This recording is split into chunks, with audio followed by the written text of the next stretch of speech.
jam setengah kali enjang Petruk sowan wonten ing dalemipun punden kula ingkang winantu ing pakurmatan keluarga ageng Eyang Minah ingkang dipun pandegani dening Bapak Mayor CPM Ujito SHMM sekalian Ibu Sri Wahyuni. Lan saderengipun nyuwun Gusti Samudra pangaksami mboten kok kula niku dadi dalang njur lumuh nyambut gawe niku mboten. Nggih perang kula wau kula pasrahaken dumateng anak kula pamriye mumpung niki tasih libur malam Minggu mongko Senin wis sekolah meneh. Kula caosi wekdal supados nderek gladen wonten ing mriki. Naminipun menika Mas Gelar Pamanyang. Ketoke ya awake gedhe dhuwur ngoten niku ning asline tasih kelas tunggal SMP. Menawi ngen praupan niku pancen mirip kalian Bu Kesi. Ning aluse karakter niku sami kali bapake. Lain niku mendel. Adatipun bocah lek badan ngoten niku kan mesti disangoni karo mbae karo Pak Dene karo bulike. Yang liyane digegem dhewe ya gelar langsung dipasrahke ibunya, Bu iki Bu. Apik. Nek adike sing jenenge Rangkung Gasundari mongko wedok sitok. Wong Pak Dene sing jenenge Pak Ditomo iki wong nyangoni mbok menawa lali kopi mergo putune Mbah Sukron niku kathah. Ngono dhewe iso protes, "Hei, Pak Ditomo sampean urung bayar." Wong ngono kuwi saiklase kok dipadake nagih utang lho. Lah, nek nggih tetap kebanggaan menyiapkan regenerasi menika penting.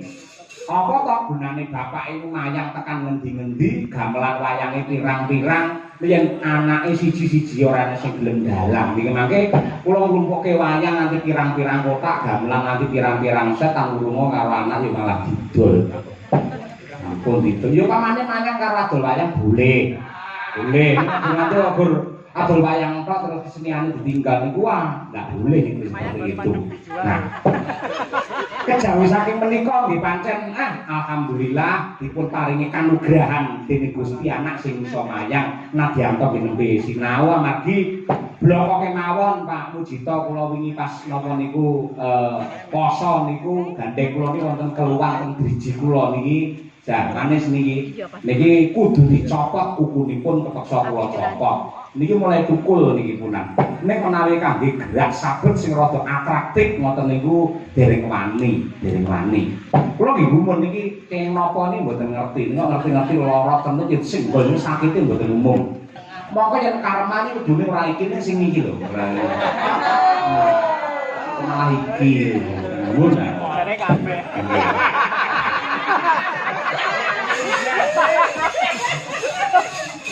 Mbak Elisa sik jomblo kaya ngerti.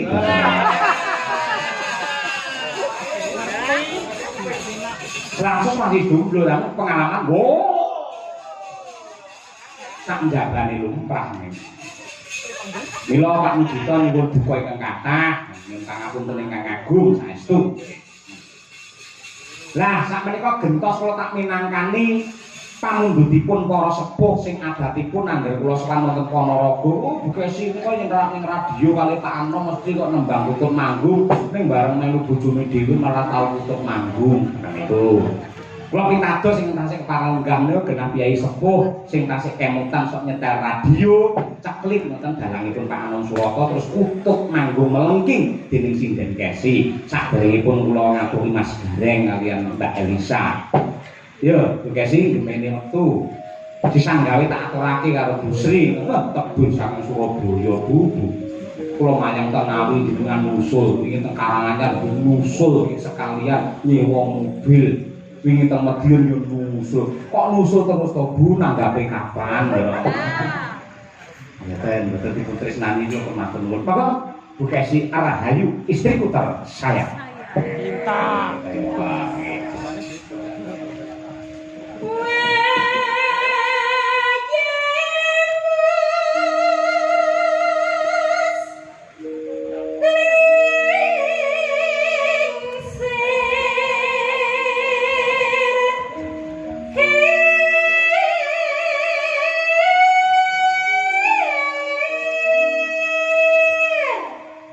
No.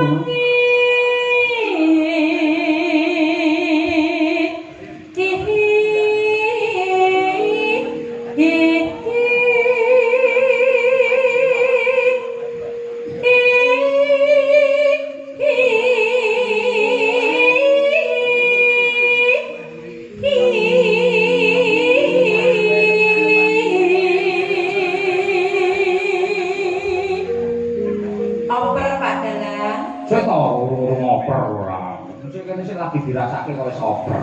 Nikmati. Yo jare pengen ngrasake Mbak Elisa. Ya ana nggone dhewe-dhewe lek sing klasik iki jenengan.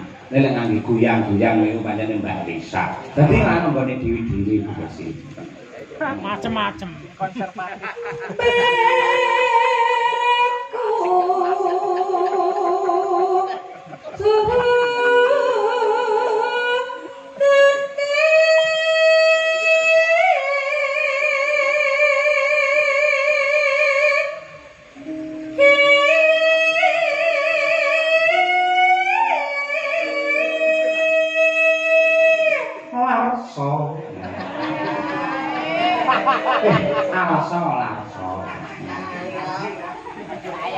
Le, anakku gelar apa Maya? Oh, tak kira Larso. Larso gelar. Sesuk lek dalang sampean lek cedak sinden aja nakal lho ya. Nggih, Bu. Kaya bapakmu ya, Le ya. Ya niru no. Biasane ngono lho, Le. Dadi dalang iki ujiane abot. Sampeyan wis siap nang dadi dalang. Enek sinden ayu pengen lirik, tak jewer muping bendene. Amin lho, Mbok. Heeh. So lek anu wayangan rasa ngangge sinden Le. Ana wae. Sindene tegar wae. Sindene tegar wae.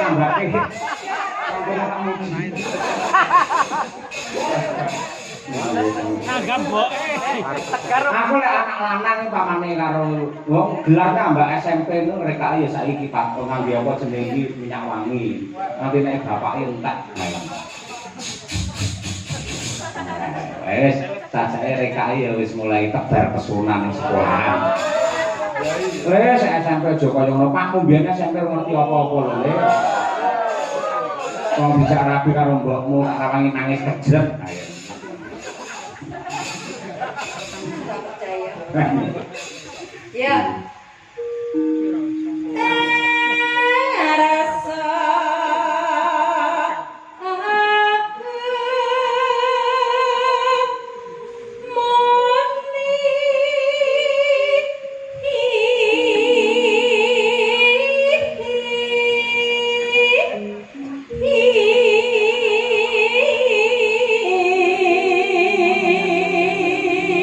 Nuwun sewu bapak-bapak ingkang tasih kepareng wungon. Kangen apa mboten kalian kutut manggungi sinden Kesi? Alhamdulillah, kok kangen lho Bu Kesi kaya ngono kuwi. Nggih, matur nuwun. Kula ugi nderek ndedonga tembang kutut manggung menika kula kirtunaken dumateng keluarga besar Bapak Mayor CPM Mujito sekalian Ibu Sri Wahyuni. Pangajap ing ndedonga mugi-mugi tembang kutut manggung menika saged dados kirim donga dumateng Eyang almarhumah Ibu Minah. Mugi-mugi Mbah Minah manjing wonten kasuwargan tentrem ayem nyanding mirengaken tembang kutut manggung. Lho mireng lho Pak. Nggih. Mau ipun ngingok kula Mbah Minah. Saenak nderek kula mrunggu tangga kok tasik kathah sinden-sinden sik njaluk hais selek tuku hais ta engko terus digawe kae apa iki kursine kaya pilot ngono kae aku sok terus melu nang kono ayo jalan Pak Rawadi cocok tenan dari supire ya sendel karo iki jumlu bapak alon-alon dhisik nggih tak sewakne lho Den sinden alon dhisik ya Bu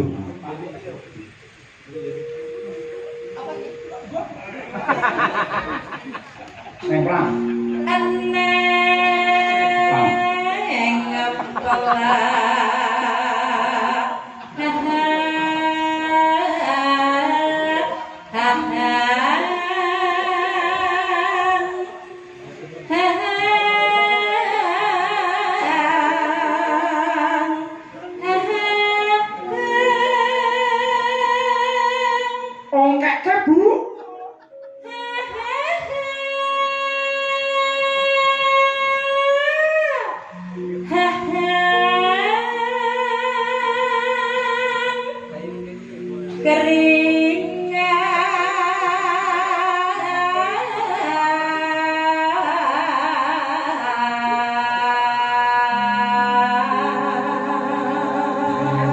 Kula riyen niku saestu Bapak Ibu Pepunden kula Pak Mujito jaman tasih gandrung-gandrunge kali Bu Kesi anggen nusul Pak Anom Surata ngoten Bu Kesi nembang tutup manggung ngoten niku kula niki nyapa iso kringeten diri ngoten. Kula pun batin nek kaya apa aku lek ndalang terus dibojo siden kaya ngono kuwi. Tangis kula kalian Gusti Allah menika dipun ijabahi alhamdulillah sampun kelampahan kula mengku siden Tulungagung Kota Marmer nenggih Ibu Sukesi Rahayu. Niku kamurane Gusti kang nyipta jagat ngantos mekaten menika. Dados menawi kula sok nyandharaki Mbak Elisa ngoten niku janjane nggih mboten guyon niku jan. Guyon jane ngoten niku nggih men suasana niku men saya hidup ngoten niku saestu. Dasar dalam. Maklum kula asline ora setuju nek dadi dalang. Sama kula yo mun jarane siden. Aja lho yo kelio. Bahagia kok. Mbok isine anak-anak darah-darah kongkel. Sesuk ning omah sampean diprotes lho karo cah loro. Pak mboten jarane sinden mesakne iku lho, Pak. Sing ngomong sapa rangkung nggih aku jaraki niken salindri genah, Pak. Lanjutkan, Pak. Iya kan, Dok? Iya, Dok. Ora.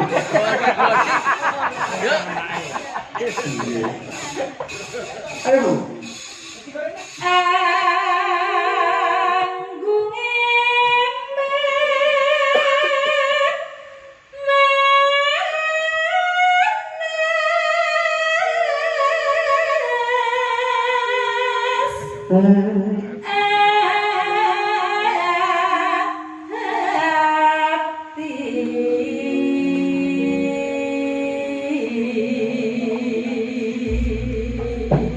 Saged istirahat riyen Bu Kesi. Yo disambung Umi Hafifah.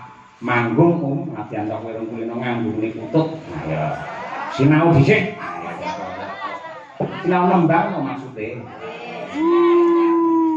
Meten saking Pulung Ponorogo. Iki domestik iki.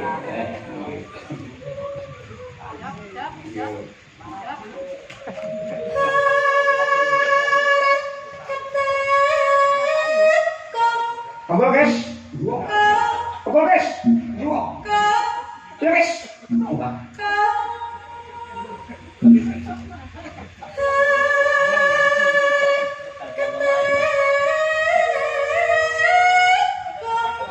Ayo sim, kita sim.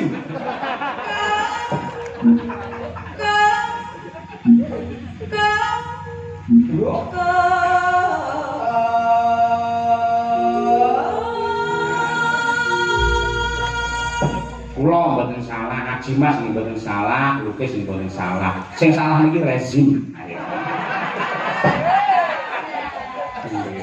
Jas Umi Hafifah suarane melengking. Terus Dok, Dok. Mangga. No he no. Mangga. No he no.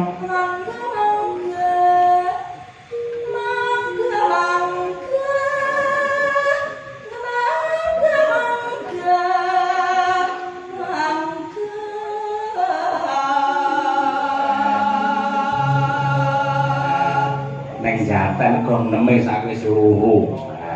Rumbu sitoke wesi. Ora apa-apa iki. Nek Pak Rambu. Ya dia. Orang ombake mburu-mburu. Apa ngono kuwi jaran kok. Ya. Apa-apa. Nang tambut ayo.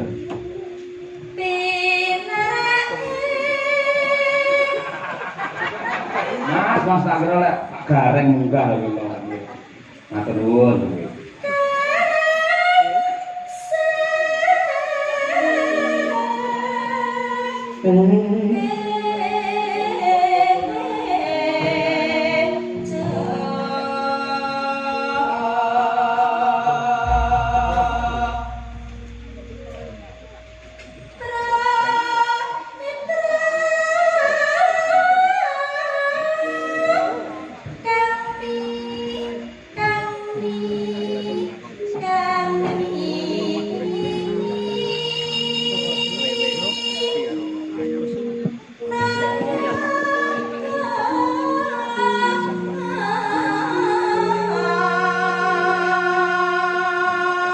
gandeng aku karo kowe iki ditimbali karo Bapak Mayor Mujito. Ayo, sugeng lenggahipun Bapak Mayor Mujito.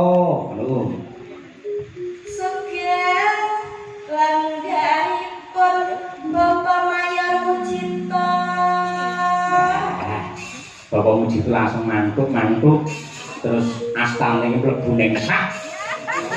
Pukul. Yo, mlebu gendeng om, ayo.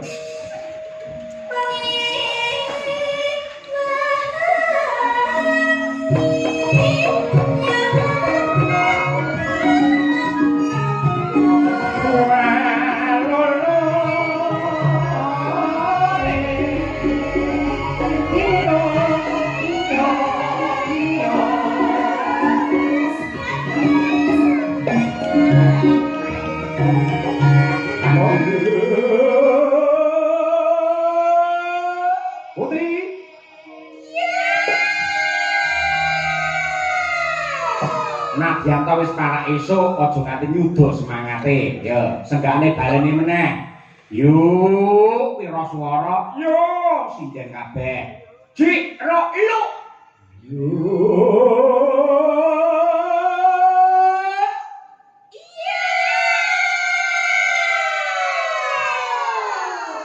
Nggih gugah semangate sedaya para penonton ing tasih jenak pinarak. Nggo kula nyuwun partisipasi nggih tombo adem sing yuk sinden kabeh, sing yuk kabeh para lenggah, kabeh para penonton. Kersa nggih, Pak? Oh, ingkang kersa kula dongaaken mugi-mugi tambah kathah rezekinipun. Sing yuk sinden yuk penonton. Jiro lu. Iya.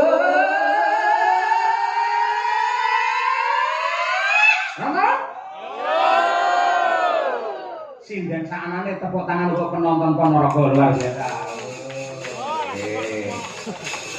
Diwalik menara gosong. Sing yo sedaya para penonton sing yo niku sindene. Yo niku sedaya para lenggah sing yo sinden. Boleh nggih Pak nggih? Nggih. Jiro lu yo.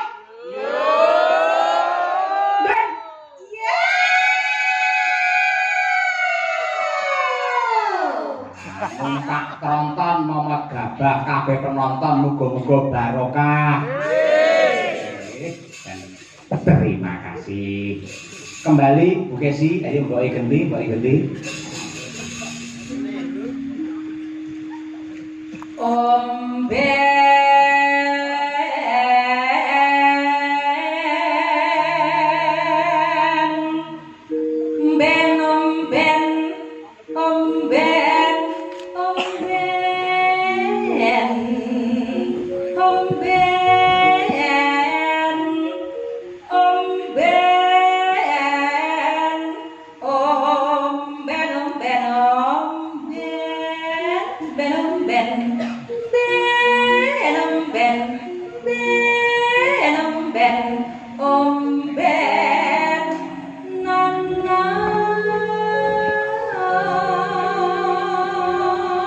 Ya Bu.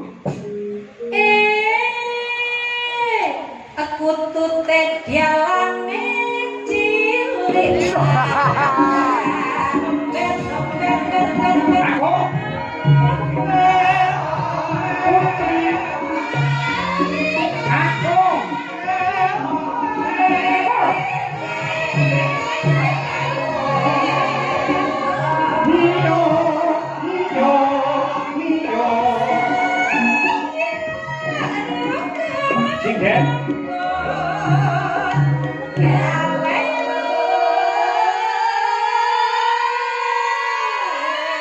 Penonton.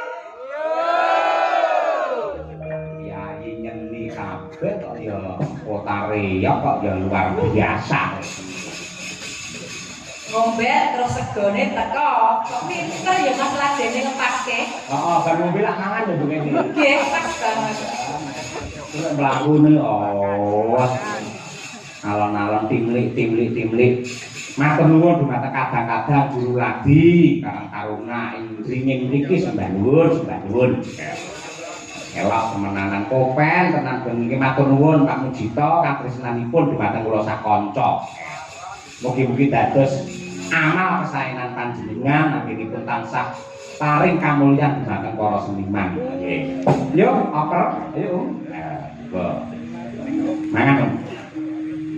Nggih.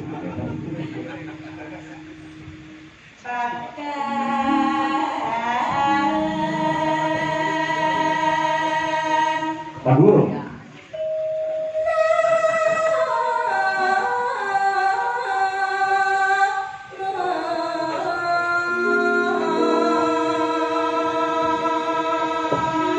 Minir.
Mang tutup Bu Kesi.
Alhamdulillah Madyanto menika tembang cara lawas parandene tasih dipun tresnani kaliyan sagung para warga masyarakat ing Ponorogo. Mila kula ngaturaken panuwun menawi Bapak Mujito mesti kelingan panjenengane menika ling mirsani wayang, ling mencermati wayang wiwit alit. Nah, mila nggih mboten